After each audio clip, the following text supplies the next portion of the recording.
बिस्मिल्लाहिर्रहमानिर्रहीम। अस्सलाम वालेकुम, आदाब। আজকে আমি শুক্রবার হিসেবে কথা বলবো অর্থনীতি নিয়ে। সাধারণত আমি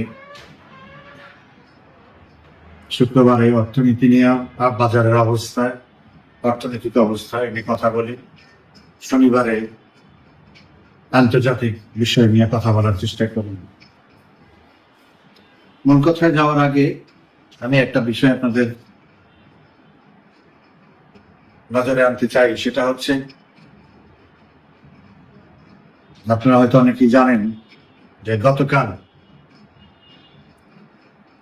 আমাদের সাবেক রাষ্ট্রপতি জনাব আব্দুল হামিদ সাহেবের জামাতা রাজশাহী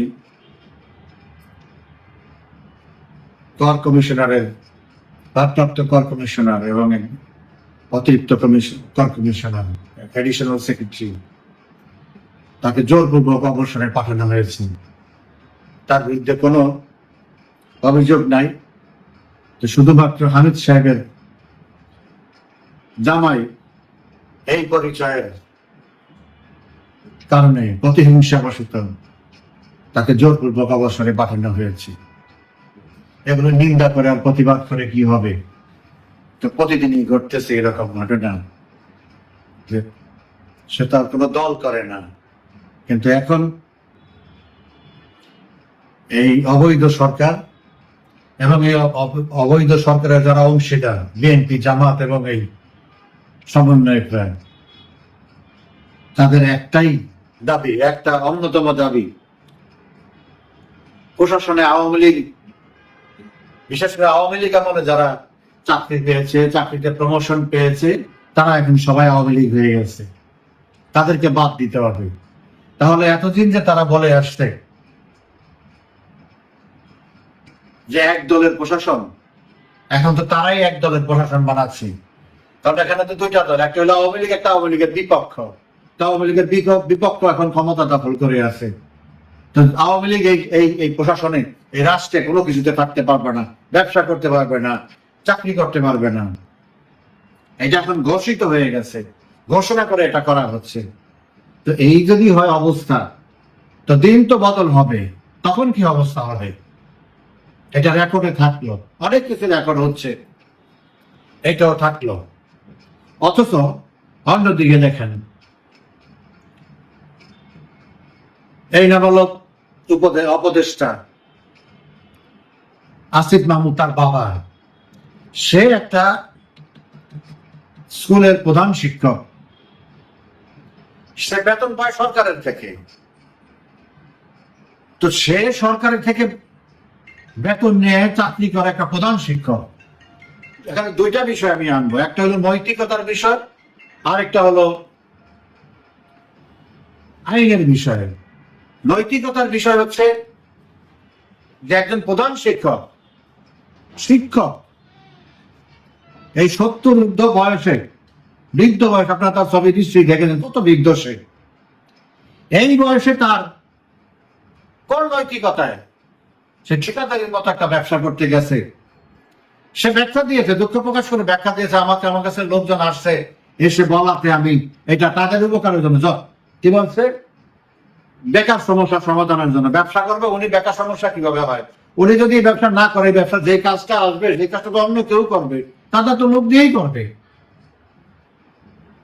তো উনি মানুষের পরামর্শ নাকি এটা করেছে। তো ওনার মতো একজন শিক্ষক মানুষ হয়ে কোন নৈতিকতায় যে এই বয়সে ঠিকাদারি ব্যবসাটা কি? ঠিকাদারি ব্যবসা তো সাধারণত হয় কিভাবে? অফিস আদালতে ঘুষটা দিলে আপনি ঠিকাদারি ব্যবসা করতে পারবেন না।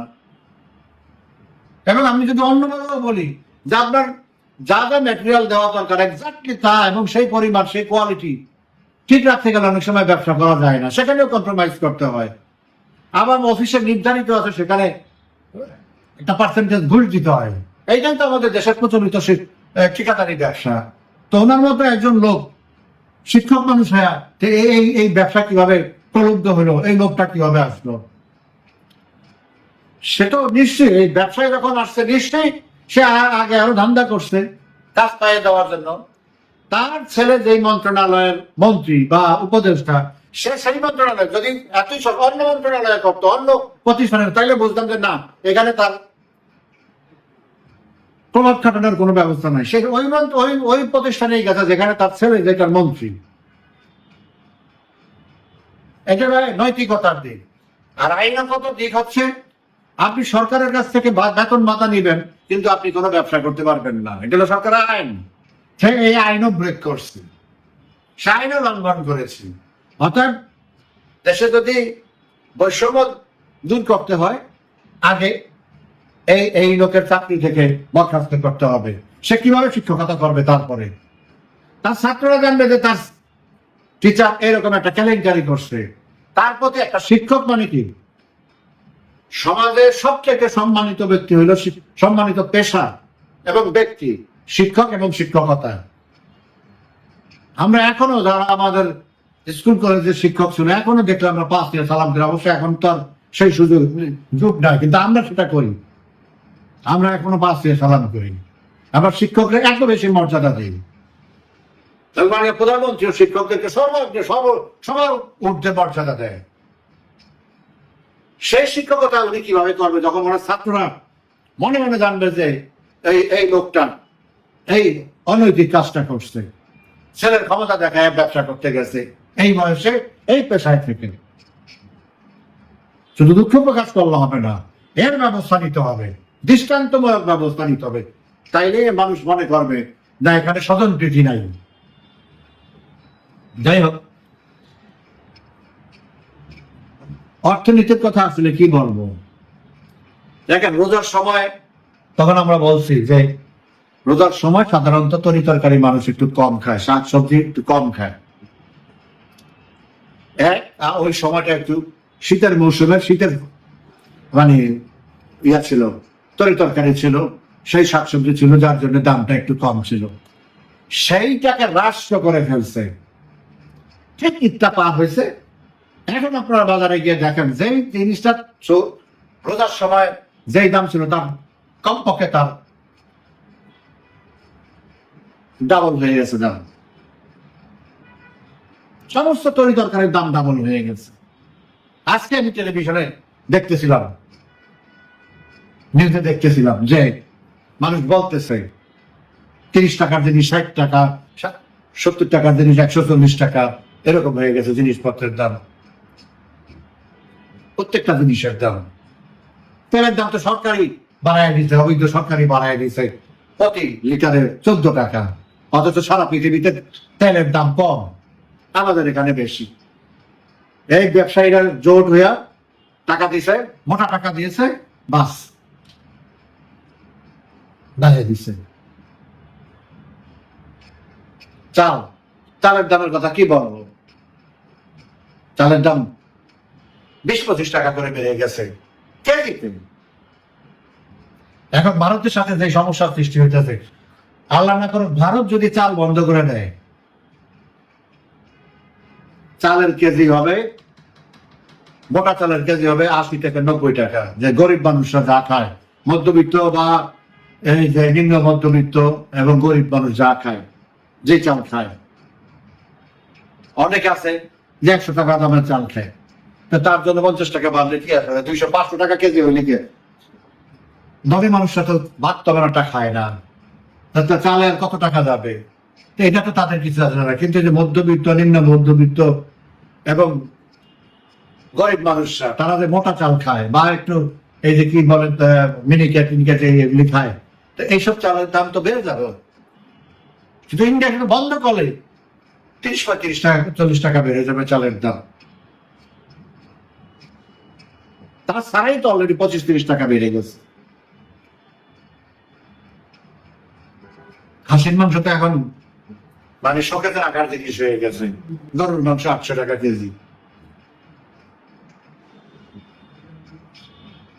প্রধানমন্ত্রী একটা উদ্যোগ নিয়েছিল, আমি সেটার সাথে ইনভলভ ছিলাম, যে ডিম,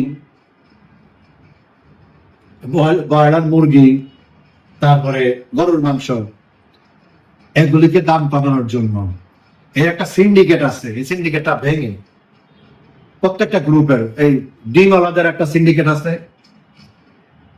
গরুর গরুর খাবারিদের সিন্ডিকেট আছে, মুরগির সিন্ডিকেট আছে, এবং প্রত্যেকটা, এবং তারা কিছু হলেই বলবে খাদ্যের দাম বেশি, ওইটার দাম বেশি, নানান সব মিলে একটা পরিকল্পনা নেওয়া হয়েছিল যাতে গরুর মাংস 600 টাকার মধ্যে চলে আসে, ডিম যাতে অন্তত 11-12 টাকার মধ্যে চলে আসে প্রতি পিস।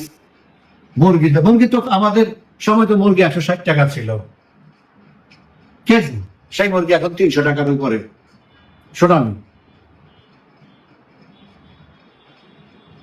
তাই এগুলো আল্লাহ যদি দিন দেয় ইনশাল্লাহ সেই পরিকল্পনা করা আছে, সেইভাবে ইনশাল্লাহ আমরা এগুলিকে সেইভাবে নিয়ন্ত্রণে আনার ব্যবস্থা করব।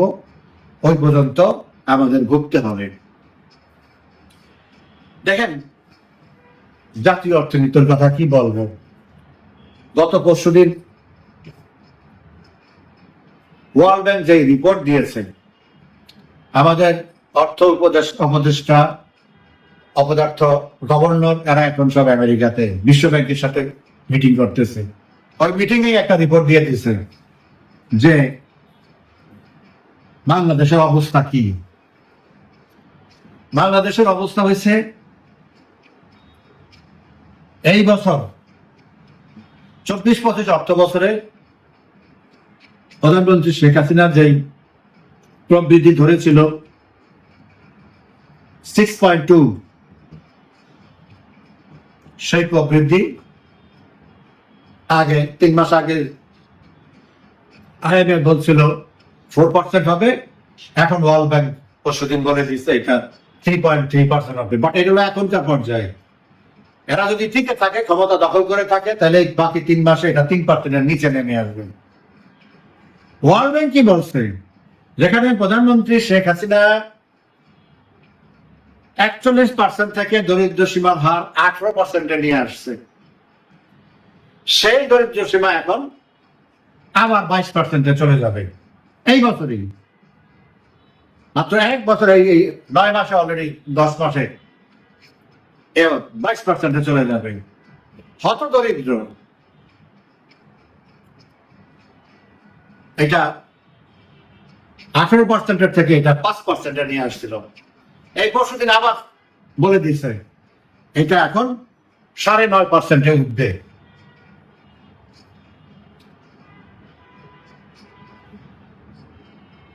মানে 30 লক্ষ মানুষ দরিদ্র সীমার নিচে চলে যাবে, এবং বেকারত্ব আরো 1% বাড়বে। আমরা তো শেখ হাসিনা তো এটা 3%-এ নিয়ে আসবে। 3% is a world standard. America 3.5%, Russia 3%, ব্রিটেনে 3%। এই যে স্ট্যান্ডার্ড, অনেক টাকা। শূন্য হয়তো তো বললে তো ভালোই, কিন্তু শূন্য কোথাও নাই, কিছু না কিছু আছে। এটা শূন্য কোথাও নাই বলতে তার মানে এই না যেখানে 0 বা 1%, সেখানে কোনো বেকার লোক খুঁজে পাওয়া যায় না, ব্যাপারটা এরকম না। চাকরি সবসময় দরকার হয়, সবসময়, বাট এটা একটা ইকোনমিক একটা স্ট্যান্ডার্ড। তো সেই স্ট্যান্ডার্ডে পৃথিবীটা চলে।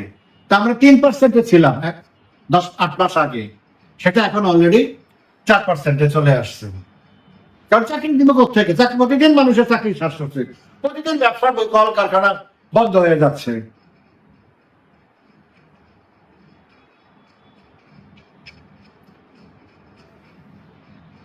করোনার মধ্যেও প্রধানমন্ত্রী শেখ হাসিনা বাজেট, করোনার যে 3 বছর, প্রত্যেকটা বছরে 40,000, এই বছর করোনার বছর যেমন 20 সাল 5,70,000, 68 বা 70,000 কোটি টাকা ছিল বাজেট। সেই বাজেট ওই 20 সাল করোনার মধ্যে 6,05,000 টাকা করছেন। ওই করোনার মধ্যে 6,68,000 টাকা করছে। তারপরে তো আপনারা জানেন যে সর্বশেষ 24 সালের বাজেট না, আবার 23 সালে এসে 6,78,000 টাকা করছে। তো প্রত্যেক বছরই এত দুঃসময়ের মধ্যেও, করোনা সবকিছু বন্ধ ছিল, আপনারা জানেন সবকিছু, whole country was collapsed, close, মানুষের মুভমেন্ট ছিল না, ব্যবসা বাণিজ্য বন্ধ, স্কুল কলেজ সব বন্ধ, মানুষ ঘরবন্দি। সেরকম একটা মাসের পর মাস, বছর ঘুরছে, তখনও বাজেট বাড়ছে 40-50 হাজার কোটি টাকা করে বাড়ছে, কোটি 40-50 হাজার কোটি করে বাজেট ইনক্রিজ করছে, বেড়েছে।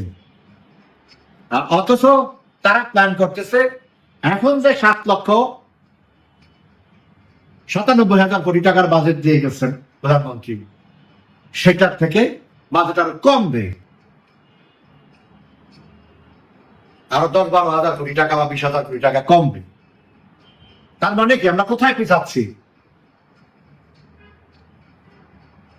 বাজেট কমার মানে কি? বাজেট যেখানে আগায় সেখানে আমরা 1 লক্ষ কোটি টাকার পিছনে চলে যাচ্ছে বাজেট, আর আমাদের রাজস্ব কমে যাচ্ছে 1 লাখ কোটি টাকা। যেখানে 4,60,000 কোটি টাকা সংশোধিত রাজস্ব টার্গেট ছিল, সেটা 1 লক্ষ কোটি টাকা আসবে না। তো 1 লাখ কোটি টাকা যদি না আসে, বেতন ভাতা সরকারের জরুরি করার পরে যে আপনি উন্নয়ন করবেন, আপনি উন্নয়নই তো করতে পারবেন না। যেসব রাস্তাঘাট, ব্রিজ, কালভার্ট যেগুলো আছে, অবকাঠামো, এগুলোই তো আপনি সংস্কার করতে পারবেন না। এত ম্যাসিভ ভাবে করা হয়েছে।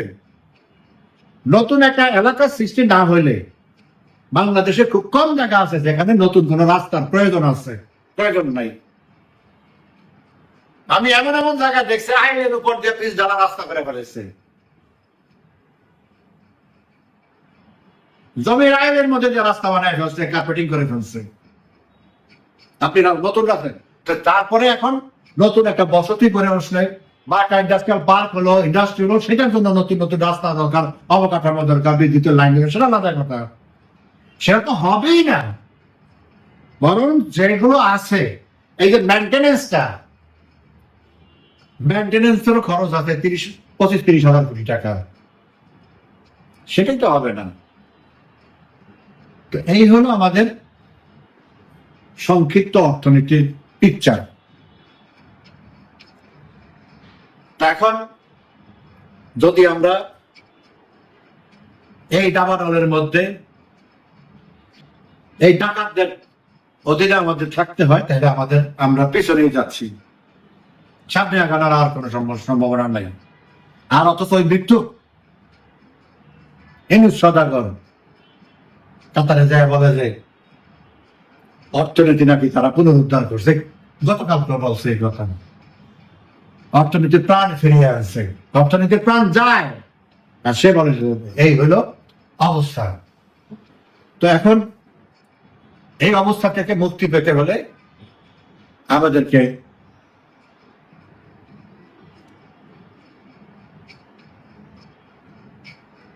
প্রতিবাদ করতে হবে, রাস্তায় নামতে হবে, এছাড়া আর কোনো উপায় নেই। এর আগেও আমরা অনেক স্বৈরাচার আসছে, রাস্তায় নেমেই আমরা তাদেরকে বিদায় করেছি। এবারের প্রেক্ষাপট একটু ভিন্ন।